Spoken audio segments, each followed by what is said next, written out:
Good evening everyone, welcome to civil services study practice set number 160 पर आ जाइए। UP PCS के लिए इस टेस्ट सीरीज़ की प्लेलिस्ट बना रखी है हमने, वहाँ पर आप टेस्ट नंबर 1 से लेकर 160 तक पहुँच सकते हैं। डिस्क्रिप्शन बॉक्स में उसका लिंक दे रखा है।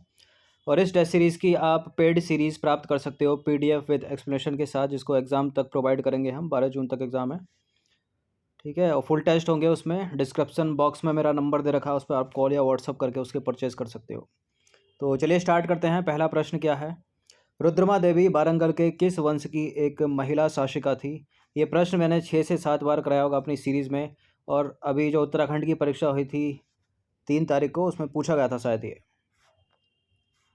तो रुद्रमा देवी वारंगल के जिस वंश की एक महिला शासिका थी उसका नाम है काकतीय वंश। तो रुद्रमा देवी काकतीय वंश की एक महिला शासिका थी। डी सही है। क्वेश्चन नंबर 2 पर आ जाइए। सारे के सारे नोबल 2021 वाले कवर कराएं, कई बार कराए हैं, इंपॉर्टेंट है। 3 तारीख को जो उत्तराखंड अपर पीसीएस की परीक्षा हुई थी, यूकेपीएससी जो हुआ था, ठीक है, 2-3 दिन पहले, उसमें 2 प्रश्न आए थे नोबल से। उसमें पीस का नोबल था और था केमिस्ट्री का। तो रसायन विज्ञान में नोबल पुरस्कार 2021 को संयुक्त रूप से किसे प्रदान किया गया, इनमें बताइए। बेंजामिन लिस्ट और डेविड WC मैकमिलन को। ऑप्शन नंबर ए है इसका आंसर। आरडेम पटापाउटियन डेविड जूलियस को, ठीक है, मेडिसिन में मिला है, चिकित्सा में। तो रसायन विज्ञान में नोबेल पुरस्कार 2021 संयुक्त रूप से मिला है बेंजामिन लिस्ट और WC Macmillan, David WC Macmillan को। राष्ट्रीय समुद्री दिवस कब मनाया जाता है? राष्ट्रीय समुद्री दिवस मनाते हैं हम 5 अप्रैल को। तो 5 अप्रैल 1919 को बॉम्बे से लंदन के लिए रवाना हुए पहले भारतीय स्वामित्व वाले जहाज SS लॉयल्टी की पहली यात्रा के उपलक्ष्य में राष्ट्रीय समुद्री दिवस जो है प्रत्येक वर्ष 5 अप्रैल को मनाया जाता है। 150 प्रश्न आते हैं यूपी पीसीएस की प्रारंभिक परीक्षा में। 1 से 2 सवाल एक दिवस पर जरूर होंगे या मैच करने के लिए होगा। क्वेश्चन नंबर 2 पर आ जाइए। क्वेश्चन नंबर 4 पर आ जाइए। इंडस्ट्रियल वेस्ट से सड़क बनाने वाला भारत का पहला शहर कौन बन गया है? ठीक है, कौन बना है ये बना है गुजरात का सूरत। तो गुजरात का सूरत इंडस्ट्रियल वेस्ट से सड़क बनाने वाला पहला भारतीय शहर बन गया है। और इस सड़क को केंद्रीय सड़क अनुसंधान संस्थान, वैज्ञानिक औद्योगिक अनुसंधान परिषद, नीति आयोग, केंद्रीय इस्पात मंत्रालय और आर्सेलर मित्तल निप्पॉन स्टील द्वारा संयुक्त उद्यम परियोजना के रूप में जो है विकसित किया गया है। हाल ही में चर्चा में रहे हैं सुल्तानपुर राष्ट्रीय उद्यान और भिंडावास वन्यजीव अभयारण्य या भिंडावास बायोस्फीयर रिजर्व। आपको बताना है कि किस राज्य में स्थित हैं ये हैं हरियाणा के, ठीक है, ऑप्शन नंबर बी। तो 14 अगस्त 2021 को केंद्रीय पर्यावरण मंत्री द्वारा जारी बयान के अनुसार रामसर कन्वेंशन के तहत हरियाणा में 2 स्थलों भिंडावास वन्यजीव अभयारण्य और सुल्तानपुर राष्ट्रीय उद्यान को अंतर्राष्ट्रीय महत्व की आर्द्रभूमि के रूप में जो है मान्यता दी गई है, ठीक है। हरियाणा के हैं दोनों, भिंडावास वन्यजीव अभयारण्य, सुल्तानपुर राष्ट्रीय उद्यान। हम पहले भी चर्चा कर चुके हैं इन पर। राष्ट्रीय हाइड्रोजन मिशन से रिलेटेड 2 स्टेटमेंट है यहाँ पर, बताने के इनमें से कौन सा करेक्ट होगा। इस मिशन को देश में ऊर्जा सुरक्षा को बढ़ावा देने के उद्देश्य से शुरू किया गया है, ठीक है। अभी जो 75वां हमारा स्वतंत्रता दिवस था ना, उसी पर घोषणा की थी भारत के प्रधानमंत्री ने। और इस मिशन को यह जो मिशन है भारत को वैश्विक स्तर पर हरित हाइड्रोजन उत्पादन और उसके निर्यात का एक प्रमुख केंद्र बनाने में सहायक होगा। बिल्कुल ये करेक्ट है, दोनों के दोनों स्टेटमेंट। सी होना चाहिए इसका आंसर, ठीक है। तो सी होगा इसका आंसर। तो भारत के प्रधानमंत्री द्वारा 15 अगस्त 2021 को 75वें स्वतंत्रता दिवस के अवसर पर राष्ट्रीय hydrogen mission, national hydrogen mission को लॉन्च किया गया। इस मिशन को देश में ऊर्जा सुरक्षा को बढ़ावा देने के उद्देश्य से शुरू किया गया है। और इस मिशन की घोषणा भारत के द्वारा अपनी ऊर्जा जरूरतों को पूरा करने हेतु सालाना 12 ट्रिलियन रुपये खर्च होने की पृष्ठभूमि को ध्यान में रखकर की गई है। भारतीय संविधान संशोधन प्रक्रिया को किस देश के संविधान से हमने अपनाया है? बहुत सारी चीज़ें हैं इंडियन कॉन्स्टिट्यूशन में जो दूसरे देशों के संविधान से अडॉप्ट की गई हैं और एग्ज़ाम की फेवरेट हैं वो चीज़ें पूछ ली जाती हैं, ठीक है। फॉर एग्जांपल के रूप में मौलिक अधिकार USA से लिए हैं, राज्य के नीति नियंत्रक तो आयरिश संविधान से लिए हैं, ठीक है। पार्लियामेंट्री सिस्टम हो गया अपना ब्रिटेन के संविधान से। संविधान में संशोधन प्रक्रिया हो गई अपनी दक्षिण अफ्रीका के संविधान से। तो भारतीय संविधान संशोधन प्रक्रिया को साउथ अफ्रीका यानी दक्षिण अफ्रीका के संविधान से अपनाया गया है। भारतीय संविधान के भाग 20 के अनुच्छेद 368 में संविधान प्रक्रिया का वर्णन जो है वो किया गया है। संविधान संशोधन प्रक्रिया जो होता है विशेष बहुमत से। शंकरदेव का संबंध किससे है? आगरा, एटा, वाराणसी, असम। बताइए, 3 सेकंड का टाइम है। असम से, नॉर्थ ईस्ट। तो शंकरदेव जो थे असम और कामरूप के एकेश्वरवादी संत थे। वे विष्णु और उनके अवतार कृष्ण की भक्ति करते थे। शंकरदेव के उपदेशों को भगवती कहकर संबोधित किया गया क्योंकि भगवत गीता और भगवत पुराण पर आधारित थी। उनके संप्रदाय को महापुरुषीय धर्म के नाम से जाना जाता था। डी सही है। विधियों का समान संरक्षण ग्रहण किया है हमने कहाँ से? विधियों का समान संरक्षण किया है हमने ग्रहण संयुक्त राज्य अमेरिका के संविधान से। तो विधियों का समान संरक्षण को संयुक्त राज्य अमेरिका के संविधान से ग्रहण किया गया है। इसका अर्थ है क्या? राज्य को यह सुनिश्चित करना चाहिए कि समान के साथ समान और असमान के साथ असमान व्यवहार किया जाए। इस नंबर पर आप कॉल या व्हाट्सअप करके पेड सीरीज़ स्टार्ट कर सकते हो, मतलब परचेज कर सकते हो, ठीक है, जिसमें पूरे साल की करंट अफेयर जो है कवर हो जाएगी और इम्पोर्टेंट जीएस के प्रश्न होंगे। और ये जो सीरीज़ करा रहे हैं हम, इन प्रश्नों को उसमें ऐड कर दिया गया है प्रैक्टिस के लिए। 10वां प्रश्न है अनुच्छेद 15 इनमें से किसके भेदभाव पर प्रतिबंध लगाता है? धर्म, मूलवंश, लिंग व जाति, केवल धर्म, केवल जन्म स्थान और धर्म, धर्म भी, मूलवंश भी, लिंग भी, जाति भी, जन्म स्थान भी। आर्टिकल 15 इंपॉर्टेंट है, फंडामेंटल राइट्स है, इसके ऊपर मूवी भी बनी है, सारे के सारे हैं ये। तो भारतीय संविधान का अनुच्छेद 15 धर्म, मूलवंश, लिंग, जाति और जन्म स्थान के आधार पर राज्य द्वारा भेदभाव पर प्रतिबंध लगाता है और यह प्रतिषेध राज्य के विरुद्ध है, गैर सरकारी यानी प्राइवेट व्यक्तियों के विरुद्ध नहीं है, राज्य के विरुद्ध। क्वेश्चन नंबर 11 पर आ जाइए। मैच वैच करने वाला है ये, बताइए इनमें से कौन सा सही सुमेलित है? यह है बांध, यह है नदी, श्रीशैलम नर्मदा, हीराकुंड महानदी पर, बगलिहार परियोजना चिनाब पर।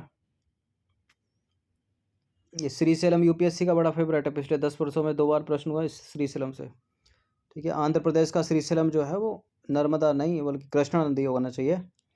तो जहाँ जहाँ एक है उसको एलिमिनेट कर दीजिए, तो आंसर एक से ही कट गया, तो 2 और 3 इसका आंसर हो जाएगा। हीराकुंड महानदी सही है, बगलिहार परियोजना चिनाब सही है।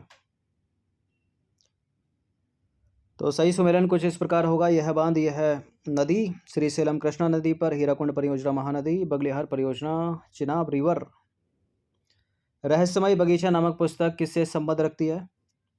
पीपल के पेड़ और उसकी परिस्थितियों से, पारिस्थितिकी से, नीम के पेड़ और उसके औषधीय गुणों से, अनेक उपज वाली फसलों से, ऑक्सीजन की गुणवत्ता से। किससे?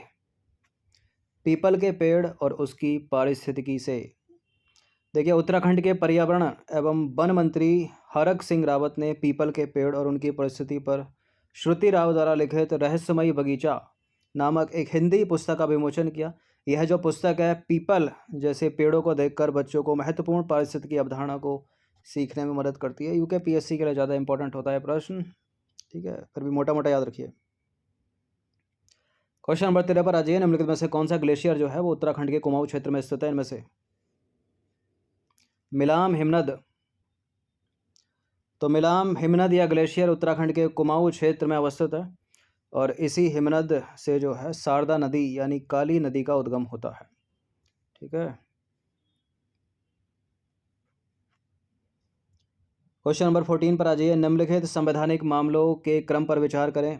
एसआर बोम्बाई बनाम भारत सरकार मामला, आरसी कूपर बनाम भारतीय संघ मामला, सज्जन सिंह बनाम राजस्थान सरकार मामला। बताइए, कालानुक्रम लगा दीजिए इनको, कालानुक्रम। इस तरह के प्रश्न भी आप पूछे जाते हैं, ठीक है। अब यूपी पीसीएस का प्रश्न है, सज्जन सिंह बनाम राजस्थान सरकार मामला डाल दिया, इसमें क्या औचित्य है इसका? ये तो चलो है थोड़ा नॉन नून, ठीक है। ऐसे भी प्रश्न रखे जाते हैं टाइम वेस्ट करने के लिए। तो सज्जन सिंह बनाम राजस्थान सरकार मामला है 1965 का और आरसी कूपर बनाम भारतीय संघ मामला है 1970 का और एसआर बोम्बाई बनाम भारत संघ मामला है 1994 का। तो तीसरा दूसरा पहला इस तरह से हो गया है। तो डी, तो सज्जन सिंह बनाम राजस्थान सरकार मामला 1965, आरसी कूपर बनाम भारत संघ मामला 1970, एसआर बोम्बाई बनाम भारत सरकार ये है 1994। तो 3-2-1, ठीक है। बाकी गोलकनाथ भी कर देते हैं, केशवानंद भारती को कालानुक्रम सजाने के लिए, वो सब याद रखना। लेकिन क्वेश्चन नंबर 15 पर आ जाइए। विश्व बौद्धिक संपदा संगठन से रिलेटेड दो स्टेटमेंट है, यहाँ पर बताने के इनमें से कौन सा करेक्ट होगा। विश्व बौद्धिक संपदा संगठन का मुख्यालय न्यूयॉर्क में स्थित है और इसकी स्थापना हुई थी 1967 में। सब कुछ न्यूयॉर्क में थोड़ी है, ठीक है, स्विट्जरलैंड के जिनेवा में स्थित है। केवल दूसरा वाला सही है, पहला वाला गलत। तो विश्व बौद्धिक संपदा संगठन जो है बौद्धिक संपदा सेवाओं, नीति, सूचना और सहयोग के लिए एक वैश्विक मंच है और यह संगठन 193 सदस्य देशों के साथ संयुक्त राष्ट्र की एक स्वयं वित्त पोषित एजेंसी है। इसका हेडक्वार्टर है स्विट्जरलैंड के जेनेवा में और इसकी स्थापना हुई थी 1967 में। तो पहला वाला इनकरेक्ट है, दूसरा वाला करेक्ट है। क्वेश्चन नंबर 16 पर आ जाइए। निम्नलिखित योजनाओं पर विचार करेंगे और बताने कि इनमें से कौन सी योजनाएं अल्पसंख्यक समुदाय से संबंध रखती हैं। प्रधानमंत्री जन विकास कार्यक्रम, उस्ताद योजना, सीखो और कमाओ योजना, तीनों ही हैं भाई। तो सीखो और कमाओ योजना, प्रधानमंत्री जन विकास कार्यक्रम, उस्ताद आदि योजनाएं प्रधानमंत्री के नवीन 15 सूत्रीय कार्यक्रम में शामिल हैं, याद रखिएगा। क्वेश्चन नंबर 17 पर आ जाइए। हाल ही में देश के मेंटर कार्यक्रम के ब्रांड एम्बेसडर के रूप में किसे नियुक्त किया गया है। ये कार्यक्रम है किसका? ये कार्यक्रम है दिल्ली सरकार का। देश के मेंटर, ठीक है, सोनू सूद इसके ब्रांड एम्बेसडर हैं। तो बॉलीवुड अभिनेता सोनू सूद को हाल ही में दिल्ली सरकार के देश के मेंटर कार्यक्रम के ब्रांड एम्बेसडर के रूप में नियुक्त किया है और जल्द ही लॉन्च होने वाले इस कार्यक्रम में देश भर के नागरिक और दिल्ली के सरकारी स्कूल के बच्चे शामिल होंगे। अभी तक इस कार्यक्रम को दिल्ली में पायलट प्रोजेक्ट के तौर पर क्रियान्वित किया जा रहा था और इसके तहत हिस्सा लेने वाले नागरिक दिल्ली के सरकारी स्कूलों के अधिकतम 10 छात्रों को अडॉप्ट करेंगे और उन्हें संबंधित क्षेत्र में जो है मार्गदर्शन प्रदान करेंगे। प्रच्छन्न बेरोजगारी का क्या मतलब है? प्रश्न पूछा गया है कई बार एग्जाम में। देखिए, प्रच्छन्न बेरोजगारी का मतलब है श्रमिक की सीमांत उत्पादकता शून्य होना, यानी जिसमें कुछ लोगों की आवश्यकता शून्य होती है, अर्थात यदि इन लोगों को उस काम में से हटा भी लिया जाए, ठीक है, तो भी उत्पादकता में जो है उत्पादन में कोई अंतर नहीं आएगा। अब एक काम है, एक काम को 2 आदमी कर सकते हैं, 10 लगे हुए हैं, इसमें क्या औचित्य उस चीज़ का? ठीक है, वही है वो। तो प्रच्छन्न बेरोजगारी में लोग काम करते हुए लग रहे होते हैं, ठीक है, किंतु उनकी सीमांत उत्पादकता शून्य होती है और ऐसा अधिकतर कहाँ देखने को मिलता है? कृषि संबंधी कार्यों में। क्वेश्चन नंबर 19 पर आ जाइए। आर्थिक क्रियाकलाप के अंतर्गत तृतीयक क्षेत्र में सम्मिलित नहीं है। ये इंपॉर्टेंट होते हैं ऐसे प्रश्न कि कौन सा द्वितीयक सेक्टर में, कौन सा तृतीयक सेक्टर में पूछ लिया जाता है, कौन सा प्राथमिक सेक्टर में। तो कृषि, वानिकी, मत्स्यिकी, ये सब जो होता है ना, खनन वर्ण, ये प्राथमिक सेक्टर में आते हैं। बाकी संचार हो गया, परिवहन हो गया, स्वास्थ्य सेवाएं हो गई, ये सब तृतीयक क्षेत्र में है, ठीक है। विनिर्माण नहीं है तृतीयक क्षेत्र में, तो विनिर्माण को हटा दीजिए। कौन सा नहीं है पूछा है ना, तो तीसरा नहीं है इसमें, ठीक है, पहला दूसरा तो है, सी आंसर है फिर इसका। तो तृतीयक क्षेत्र में आता है व्यापार, परिवहन, संचार, बैंकिंग, बीमा, शिक्षा, स्वास्थ्य और पर्यटन सेवाएं आती हैं।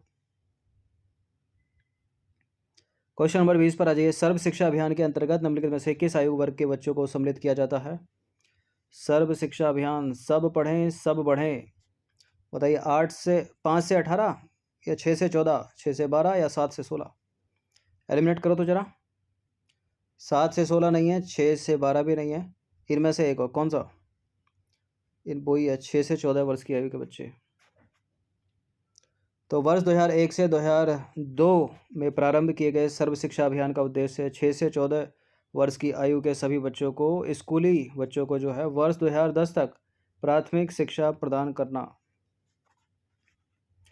तो 20 प्रश्न थे ये, अधिकतर प्रश्न जो है करंट से रिलेटेड थे। इनकी प्रैक्टिस 1 से 2 बार कर लीजिएगा।